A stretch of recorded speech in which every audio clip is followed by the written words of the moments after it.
Valentine's Day is almost here, but one primary school in the southwest has allegedly banned Valentine's Day cards because of concerns that pupils spend too much time talking about boyfriends and girlfriends. They believe declaring love can be confusing for children and exchanging cards can lead to competitiveness and disappointment. So, do they have the right idea, do you think? Go on, Carol. Yeah, I think they do, actually, yeah. Why? Well, because I don't know when Valentine's Day suddenly became this huge, massive commercial exercise. Now involves children. We did in my day. Yeah, mine. No, it didn't. Yeah, but I'm older than you. You just never got any. No, I didn't, but I don't ever remember it being a big thing when we were at school. You know, this is a primary school. I mean, it's just... stop it. Do. Go to school and learn how to read and write, not send Valentine's cards for crying out loud. For God's sake, it's only one day. I remember it, and it used to be... And, like, there was loads of times when you go, how many did you get? And, like, my friend always got about 10. And I'd get 2 and then found out they were from my auntie. But, I mean, it didn't matter at the time. I was happy, you know. But it didn't make me feel... competitive and disappointed. It was just so funny. It's like now when they play, you know, when Kira comes home and goes, oh, such and such has sent me a Valentine's card, you know, but she's loving it, really. I love it. See, I don't think they should ban it because people are talking about love too much. I think the only reason we should be careful is kids can be so cruel, can't they? And, you know, it would be a group of girls, you know, bringing in their Valentine's card and then the poor little one that never got any. You know, that's the only thing... sharing something with us I'm here, not Zoe? sharing, no. I did used to lie, though. How many did you get? 5? Oh, got 6, yeah. Yeah. But don't you think it fuels this kind of obsession with romance and the ideal, you know, the prince coming along and... But I've always felt like that. Well, that's why you're single. You're right. Well, it's not why you're single, but yeah, but you know, I do think that the whole idea of romance, you know, with books and the princess and it's the escapism from this horrible, cynical old world like yourself. But you've got to be realistic. But they're not. There's a lot of girls out there who actually live their lives by that. Oh no, I can't go out with him because I'm waiting for the man on the white horse to come along and But the rescue thing me. is, when you're dealing with... I mean, this is to do with, you know, children in primary school, and obviously we know we've got kids in primary school, and... now, how do I put this delicately? Finley's already been through most of his class, as it were, in a really nice way, in as much as that wasn't delicate, was it? No, he's been out with, you know, one little girl, and then a week later someone else is his girlfriend, and then, oh no, it's not her anymore, she fancied my friend more.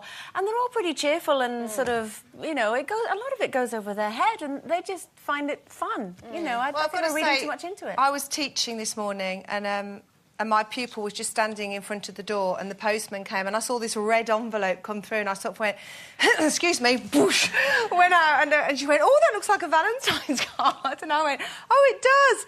Master Jake Taylor. Yes, it does, doesn't it? But I was very excited for 5 minutes, although I did get a couple of email Valentine's cards. Oh, that's good. I mean, Jake is how old? Jake's 8. He's 8. So how old were you when you first had those fluttery feelings of falling Probably in love? about 7 or 8. I was in love with the guy that played Prince Charming. You see, that's where I get it from. I was Cinderella, he was Prince Charming. That's where it stems. My Mills and Boom lifestyle. Yeah.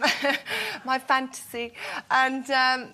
I've always been romantic and I was so in love with him, but it does when you're a little girl. The whole romance and the love thing, you get tummy ache and you dream about it. My friend and I were in love with the same boy and we used to smell his aftershave on the tissue. We used to share it. Aftershave at 7? No, this was later on, not at 8.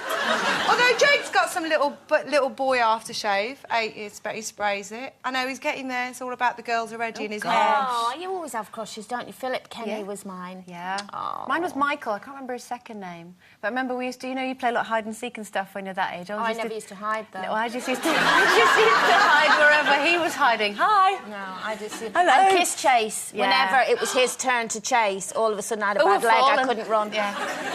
I'd be like, oh, catch me. We never did. I did fall in love with this bloke, and he was way too old for me, and I lied about my age. I said I was 16, and I wasn't. I was only 14, 15, something. And I was completely in love with him, and I was absolutely certain that I was going to spend the rest of my life with him. It was sorted as far as I was concerned. So you were romantic once upon a time? No, I was a kid. I was 14, and I was, you know, you fall in love with someone first, don't you? And then when they break your heart, you learn your lesson. And you think, it's rubbish, it's never going to happen. But it does happen, actually. It's only just happened, like, a couple of years ago. But when I was going to school, I had a school uniform on, and he went past on the bus. Yeah. He saw me in my school uniform, so he knew I wasn't 16. Oh. So he knew I wasn't at school. And I tell you what, that day when I was at school, I swear to God, the teachers thought somebody had died. I was inconsolable. I was like that. Oh! Honestly, I thought, that's it, it's over. What am I going to do for the rest of my life? And then when you should have lied, when you met Mark, you told him how old you were. He never... if she'd have turned up in a school uniform, he never would have believed her. I knew I was doing something wrong. OK, here's your